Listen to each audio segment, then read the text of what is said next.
Hoje eu vou falar a diferença entre Simples Nacional, lucro real e lucro presumido e quando que é mais compensatório cada regime tributário na decisão do empresário. Olá pessoal, meu nome é Danilo Campos, eu sou CEO da Astec Contabilidade e a gente precisa sempre tratar a diferença dos três regimes tributários básicos que a gente tem na legislação brasileira. A gente precisa, em primeiro lugar, entender um pouco de cada um na hora de definir quando que um compensa mais do que o outro. Obviamente, a gente tem uma legislação para as micro e pequenas empresas diferenciada e isso muitas vezes traz vantagens para o empresário na hora da decisão do seu regime. O Simples Nacional ele foi criado realmente para contribuir para esse microempreendedor ou para o empresário de pequeno porte que ainda será grande, que ainda irá crescer. Por isso a Constituição criou a figura de que devemos tratar esse empresário de forma diferenciada. O Simples Nacional, na sua legislação, traz alíquotas únicas em que englobam vários impostos dentro de um só. Mas muitas vezes, isso às vezes não compensa na hora da decisão, porque existem diversas planilhas e diversas alíquotas de acordo com a atividade da empresa e com o faturamento que ela tem. Por isso, o seu contador ou quem faz a administração da empresa deve analisar caso a caso. Existem casos que a alíquota pode ser completamente diferente daquelas que a gente acredita ser vantajosas. E muitas vezes o lucro real e o lucro presumido pode ser compensatório. Então, precisa analisar faturamento e depois a atividade da empresa. Existem atividades que a alíquota chega a mais de 15% em cima do faturamento, entendendo que o Simples Nacional baseia-se no faturamento da empresa, tá? Diferente do lucro real, que a gente vai considerar o real lucro que a empresa teve, baseado no seu demonstrativo de resultado do exercício.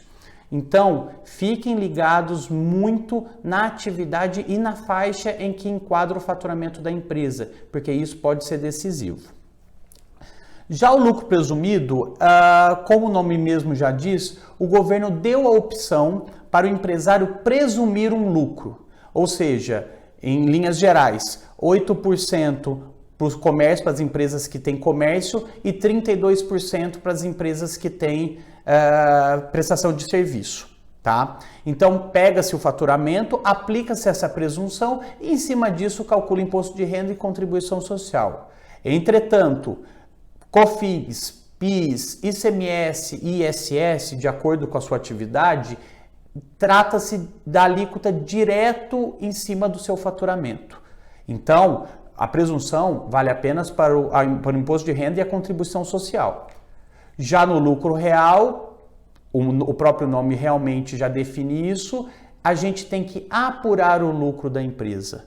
Portanto, empresas que têm baixíssima lucratividade ou venda de produtos, por exemplo, que a tua margem é pequenininha, de 2, 3, até 5, 6%, talvez o lucro real seja a sua opção.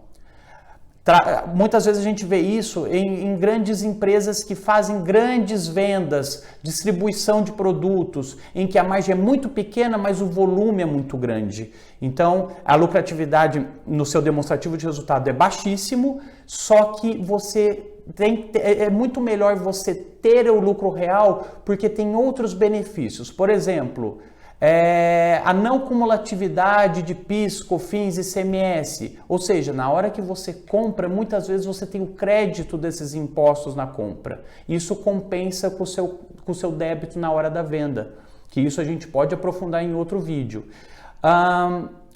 Outro fator que pode definir também se o lucro real ou simples, ou até mesmo o lucro presumido, pode ser decisivo.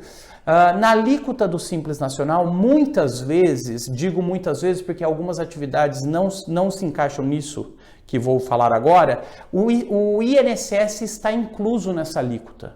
Então, algumas atividades não têm o INSS, então você tem que pagar a alíquota do Simples mais o INSS sobre a folha de pagamento. Tá? Entretanto, outras atividades o INSS já está incluso. Então, folhas de pagamento muito altas talvez compense ficar no Simples, já que o INSS está incluso. A gente vê isso por outro lado. Você tem uma lucratividade baixa e uma folha de pagamento muito baixa. O INSS no lucro real tem que ser pago por fora. Muitas vezes o lucro real é compensatório porque você tem uma folha de pagamento baixa e uma lucratividade baixa.